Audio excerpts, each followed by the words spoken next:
ነዳጅና ኢነርጂ ባለስልጣን ምን አለ?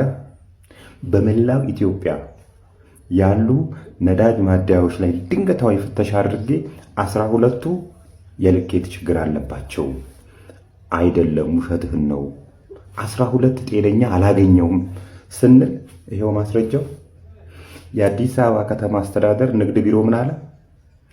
133 አዲስ አበባ ውስጥ ብቻ ያሉ 133 ማደያዎች ላይ ፍተሻ አድርጌ 91ዱ የልኬት ችግር አለባቸው። እንደዚህ ማድረግ 500 ሺህ ብርና 5 ዓመት እስራት ያስቀጣል ያለ ነዳጅና ኢነርጂ ባለስልጣን ሆይ አዲስ አበባ ኢትዮጵያ ውስጥ አይደለችም? በዚህ አጋጣሚ ሁለት ነገር ላስቸግራችሁ።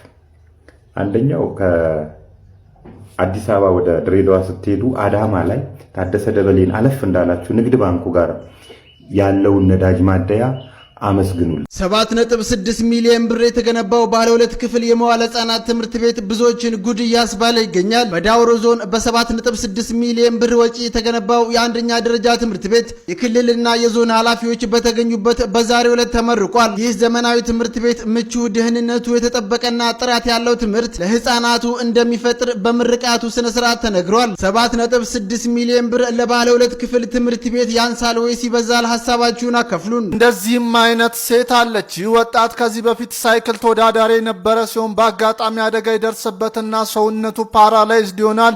የሚንቀሳቀሰውን በዊልቸር ነው፣ መናገርም አይችልም። ዛሬ ላይ በስርዓተ ተክሊል ያገባችው ልጅም ልጁን ያወቀችው አደጋ በደረሰበት ወቅት ነበረ።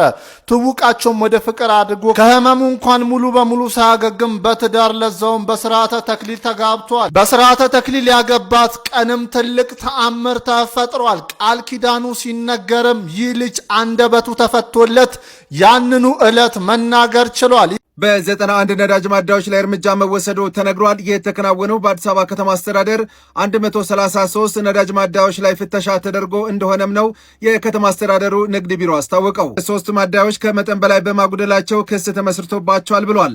ሌላ 3 ማደያዎች ከነዳጅ ትስስር እንዲታገዱ ተደርጓል ብሏል። 83 የሚሆኑት ማደያዎች በጽሁፍ መታለፋቸውንም እንደዚሁ ቢሮው ጠቁሟል። የነዳጅ መቅጃ ልኬት ማዛባት ከ5 እስከ 7 ዓመት የሚያሳስር ሲሆን በገንዘብ ደግሞ 500 ሺህ ብር እንደሚያስቀጣም ቢሮ አመልክቷል።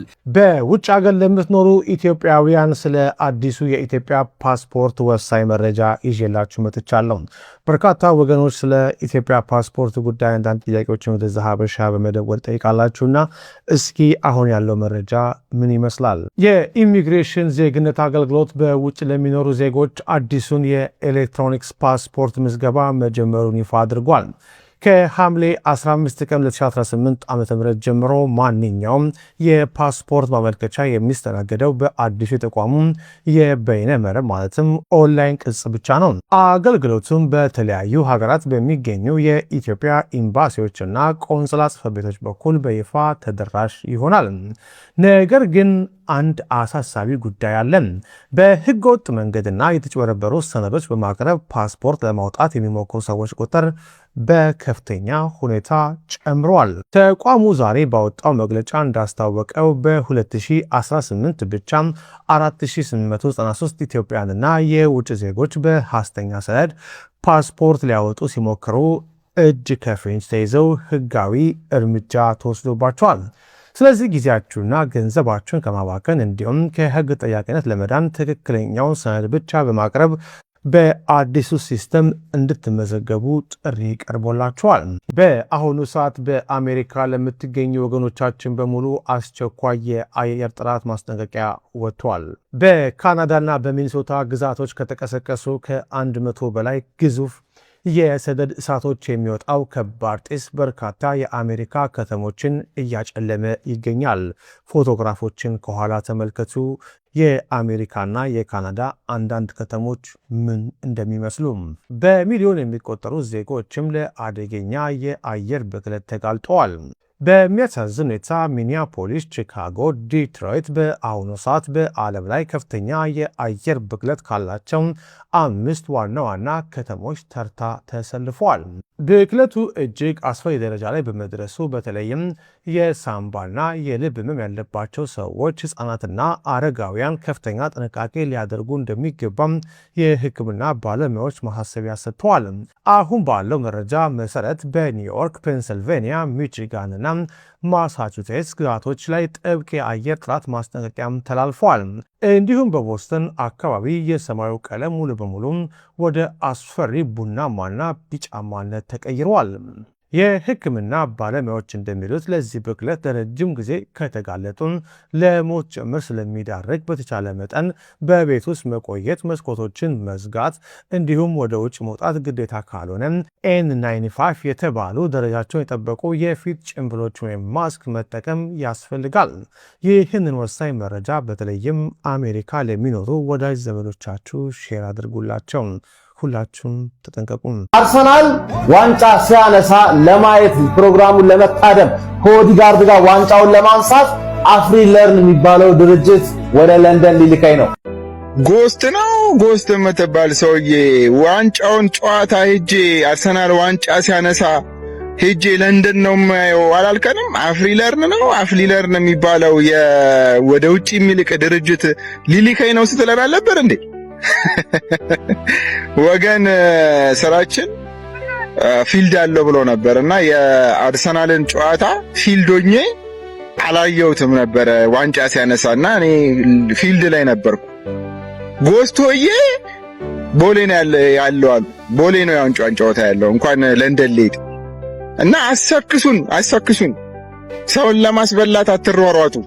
ለምንድነው ወደ ለንደን ያላከ? ለሳክስ እንኳን አይልክም አንተ ድርጅቱ አፍሪለር እንደው ለሳክስ እንኳን እኮ ይላካል። እና ጎበዝ እንዳትበሉ። እንደዚህ አንዳንድ ሰዎች ታዋቂ ሰዎች ወደ ውጪ እንልካቸዋለን በትምህርት በምናም በሳክስ ነው በጎስት ተማሩ። ጎስት ራሱ አልሄድም ሲሳክስ ነው ጠይቁት። ለምንድን ነው ያልሄድከው በሉት። በቃ ስለማይልክ ነው። ለጎስት ያልታመነ ድርጅት ለሳክስ እንኳን ያላከው ድርጅት እናንተ ሊልካችሁ አይችልም።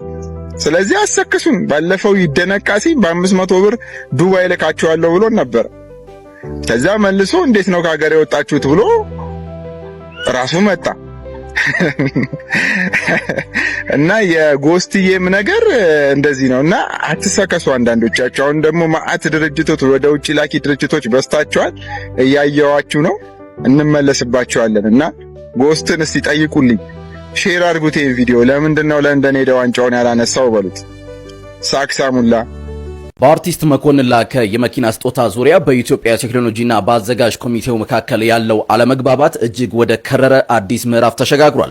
ኢትዮጵያ የሰጠውን መግለጫ ተከትሎ ኮሚቴው ድርጅቱ እንዲፈረም የጠየቀውን የውክልና ሰነድ ጭምር ይፋ በማድረግ እጅግ ጠንካራ ምላሽ ሰጥቷል። የኮሚቴው መግለጫ እንደሚያስረዳው መጀመሪያ ላይ መኪናውን ለመግዛት ኮሚቴው የተወሰነ አስተዋጽኦ እንዲያደርግ በተጠየቀው መሰረት ባለ 1 ሚሊዮን ብር ቅድመ ክፍያ ተዘጋጅቶ ነበር። ነገር ግን ገንዘቡ ከተዘጋጀ በኋላ ድርጅቱን ለማግኘት ኮሚቴው በአካል 5 ጊዜ ቢሮ ድረስ ቢሄድም ለረጅም ወራት ምንም ምላሽ አላገኘም ነበር። ከ5 ወራት መዘግየት በኋላ ግን የኢትዮጵያ ቴክኖሎጂ መኪናው በአርቲስት መኮንን ስም በሚወሰድ የባንክ ብድር እንዲገዛ አርቲስቱ ለድርጅቱ ሕጋዊ ውክልና እንዲሰጥና ድርጅቱ በተበደረው ገንዘብ እየሰራበት ዕዳውን እንዲከፍል የሚጠይቅ አዲስ ሁኔታ ይዞ መጣ። ይህ አዲስ አካሄድ አርቲስቱን በከፍተኛ ሕጋዊና ፋይናንሳዊ ኃላፊነት ውስጥ የሚጥል በመሆኑ በኮሚቴውና በአርቲስቱ ዘንድ ተቀባይነት ሳያገኝ ቀርቷል። መግለጫው አክሎም በልደት መድረኩ ላይ መኪና አበረከተ ተብሎ የኩባንያው ስም በሰፊው እንዲተዋወቅ ከተደረገ በኋላ አሁን ላይ ስለ ባንክ ብድርና ስለ ውክልና ማውራት የራስን የማስታወቂያ ፍላጎት ካሳኩ በኋላ ቃልን ለመቀየር መሞከር ነው ብሏል። አርቲስት መኮንን በሰይፉ ሾው ላይ መኪናውን እንዳልተረከበ መናገሩ እውነትን መግለጽ እንጂ ተቋሙን ማጠልሸት እንዳልሆነም አስምሮበታል።